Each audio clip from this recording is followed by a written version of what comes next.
Well, one of those people who had done an early interview, and this was actually conducted by Pete Hoekstra, who did the interview, was Colonel Bill Sikkel. And if you know Mayor Sikkel, he's been around for a number of years and very instrumental in Holland's veterans community, and has a tremendous wealth of knowledge of things that have gone on, some great experiences, has been involved in trying to document those, and rather than do sort of a, what does an interview look like, we thought we'd ask Bill to say a few words about what were sort of his experiences and what led him to doing this interview, and why it was important to him, in the hopes that we're going to be able to get this out to convince some of those that have not decided for whatever reason to do this, that this is something worthwhile doing. So with that, Mayor Bill Sikkel. Thanks, Bill.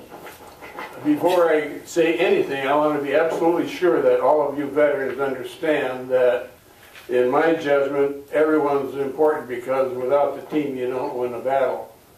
But it's only natural that, as there are only 2 out of 80 who left Holland in 1940 that are still alive. And that's Gord Zubrink and myself. So that creates the atmosphere for me to understand the importance of the historical significance of what the unit did, our unit did. Now, it just so happens that about 15 minutes ago, a young lady walked up to me and said, "Are you Bill Sikkel?" And I said, "Yes, ma'am." She said, "My name is Ann Holloman." Well, what's the significance there? In New Guinea, rather than walk all the way over the mountains, we were given the opportunity to fly to the side of a mountain and save about a half a month's walking.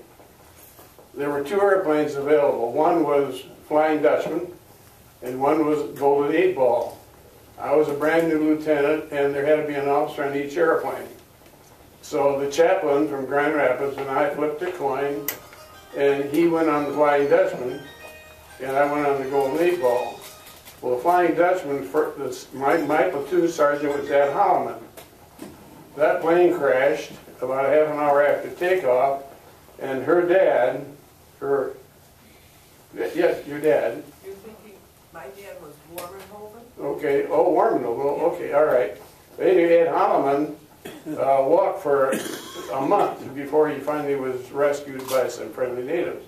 Her dad was a doctor who was instructed to send us back to New Guinea as bad as we were, and he refused because of our physical condition, and he went in and shot himself.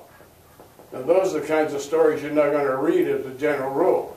Because of that, the book that was written, Ghost Mountain Boys, is loaded with letters from her dad to her mother, and mother to dad, that would never have happened if I hadn't opened my big mouth on my way back to Florida and ran into your sister.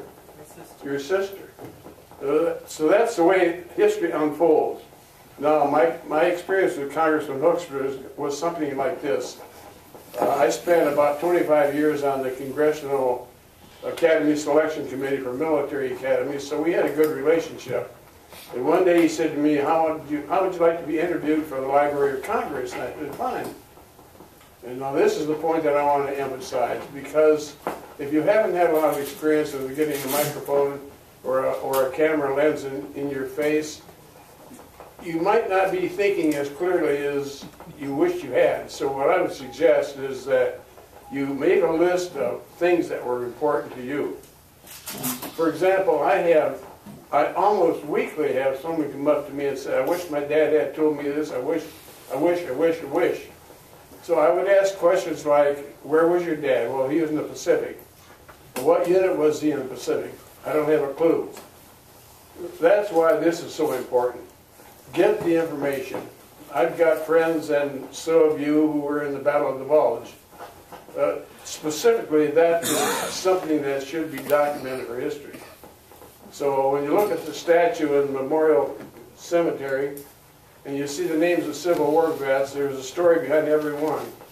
There are thousands of stories available in this area, and this is exactly what you're trying to accomplish. That's exactly right, and we appreciate what you have done to help preserve that. I had an interesting opportunity. I speak to a lot of media and those kinds of things, and Jim Harger from the Grand Rapids Press had called and wanted to talk a little bit about this, and I got talking about my dad's situation and why this got me interested, and the fact that Dad and I had a chance to travel back to Italy with his bomb group to go visit the airfield, and just it was a very special time. And Jim said, you know, I had a similar opportunity. My dad was captured in the Battle of the Bulge, and he said my brother and I traveled back there, and he said, but here's the interesting thing. Dad was actually conscripted as a 16-year-old in the German army. And he was able to take him and his brother to the exact spot where he gave up and put his hands up and surrendered to the Americans. And how that changed his life, that moment, and have that time to be able to spend with his sons to explain what had gone on there.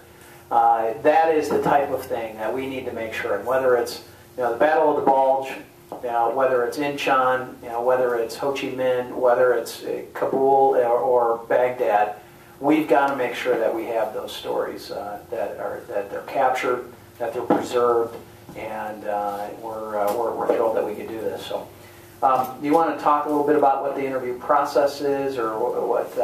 So maybe we can touch on that. All right. Basically, the way an oral history interview works is you're pretty much telling your own story, a reasonable chunk of your life story in some cases. We like to start out by having people tell us, where were you born, where did you grow up, what kind of schooling did you get, what did your parents do, how many kids in the family. That does a couple of different things. One of them is it actually provides background that's often very relevant for where someone winds up and what they do later on. It also is an easy way to start a conversation. Most of that stuff you know without really even thinking about it. What did your dad do for a living? Okay, he was a farmer or whatever he might have been. Easy enough to do. And then from there, if for the World War II veterans, we'll ask, okay, well, so how did you hear about Pearl Harbor? And they can pretty much all tell you that, just as much younger people can often tell you exactly where they were when they heard about 9/11. There are certain markers, and for Americans in World War II, Pearl Harbor certainly is one of those. But we also then ask, how do you wind up in the military? Do you enlist? Do you get drafted? Do you enlist to get ahead of getting drafted? What do you do? And then just take us through the process of basic training and any further training you get, where you go, what you do. We have people in World War II who spent a very long time training with different units in the U.S. before going overseas. You have other guys who are plunked in boats 8 weeks after they report for the draft and are parked off and sent off to a combat zone right away. So those stories vary. And then basically we just kind of follow you. Where do you go? What do you do? That's why it's good to make a timeline before your interview. Figure out where you were. And then as you try to think through, well, where did I go? What did I do? In what order did I do it? That tends to help you remember stuff. Now the interviewer's job is to help you tell the story.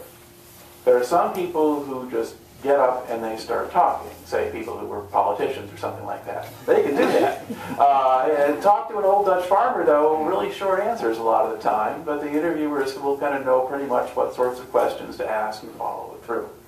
A lot of people are really nervous when they go in. That tends to last about 5 or 10 minutes. You just start talking, the interviewer is listening, taking it seriously, asking good questions, and then it just kind of goes. Some interviews are pretty short. If you basically were serving between wars and spent all the time on one base, smiling pieces of paper, maybe you don't have a really long story. On the other hand, I've had people go on for 5 or 6 hours, not all in one session, mind you, and wipe me out completely. So that depends. The more you're willing to talk, the longer the interview goes, and we say in the business, tape is cheap. Whatever you want to tell us, we're happy to have. But basically, it's a low-key kind of thing. It's okay if you forget stuff. If you were World War II or Korea, even Vietnam was a long time ago now. Yeah. You're not going to remember all those details, but that's fine. You'll remember the things that stay with you that were important to you, and really that's what this wants to do. So basically, you do the interview. If you have documents or pictures or things that are relevant to your story, it's good to bring those along with the interview or show them to people if they come to your home, because that helps them understand your story. And in a lot of cases, it's possible for us to digitize pictures and things and put those up on the website along with your story. So those things help if you've got those. If you don't, it's not a problem. Then once the interview is complete, then we turn it into DVDs and we send you one and just take care of the rest of the process. Now, another thing that you can do that helps with the process along is if you fill out the Library of Congress's biographical information form ahead of time. We've got some copies of it up here on the side of the room. And that asks some of the basic questions and things the Library of Congress wants to know, like what unit did you serve in and when were you drafted and so forth, and how many medals do you have. But basically, if you fill that out in advance and give that to the interviewers, then that also helps them to get oriented a little bit too. But basically, it's something where our job is to help you tell your story. It's not to shape your story to promote any particular political agenda. And we don't do that. If I find anybody does, I would throw them out. But that's not what it's for. It's really just about you. So we're not doing a really narrowly focused research project that only wants one kind of thing. It's whatever you can tell us. And ultimately, it's the combination of stories that makes the difference. I teach military history at Grant Valley. And I'll tell you that I can't look at a book on World War II or Vietnam or something like that, where if it doesn't have oral history as part of it, I want to know where it is and why it's not there. Because I know how much does not make it into a book. So whatever you can tell us, we want to have. Whatever you can do to flesh out the story and show to us, we're happy to see and to take a look at. And that is really basically how it works. We can take further questions if people have about things.